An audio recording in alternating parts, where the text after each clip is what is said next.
म्हणजे या महाविद्यालयाच्या प्राचार्यपदी आमचे मित्र डॉक्टर नितीन चांगोले जे निवडून झालेले आहेत, त्यानिमित्त या ठिकाणी उपस्थित असलेले सर्व आदरणीय अतिथी, निरीक्षण झालं तेव्हाच गावंडे सर, चांगोले सर यांच्याशी बोलणं झालं आणि सर कधी जॉईन होणार आहेत, कारण मी कुठं राहील सांगता येत नाही, रिटायर असल्यामुळं. तर मला तेच सुचलं की आता मी कुठं असेल हे जॉईन होतील. मी 8 दिवस बॉम्बेला होतो.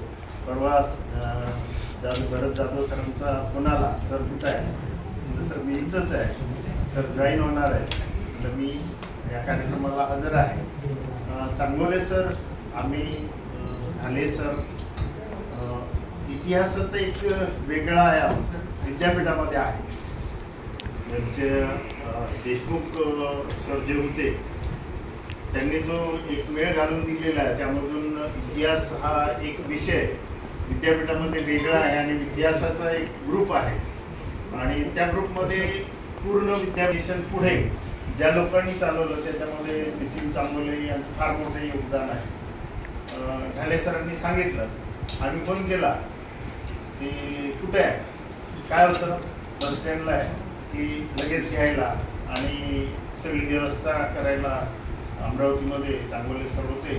चांगोले सरांसोबत 2007 ते 2012 दिवसमध्ये आम्ही काम केलं आणि हे काम करत असताना बराचसा राजकारणाचा अनुभव नसल्यामुळे पहिलं इलेक्शन आम्ही जे लढलो त्यामध्ये आमचे 3 कॅन्डिडेट निवडून आले आणि प्रतिस्पर्धी वैद्य सर होते, महान असतील अमरावतीमधले, आणि त्यांचे 3 कॅन्डिडेट.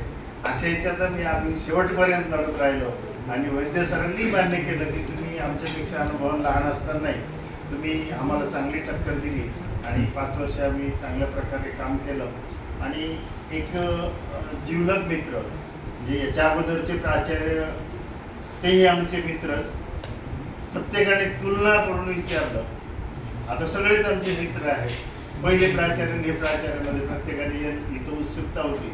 म्हणलं थोडं वेगळं पण आहे प्रत्येक माणसामध्ये, म्हणजे हाताची पाची बोटं सारखे नसतात.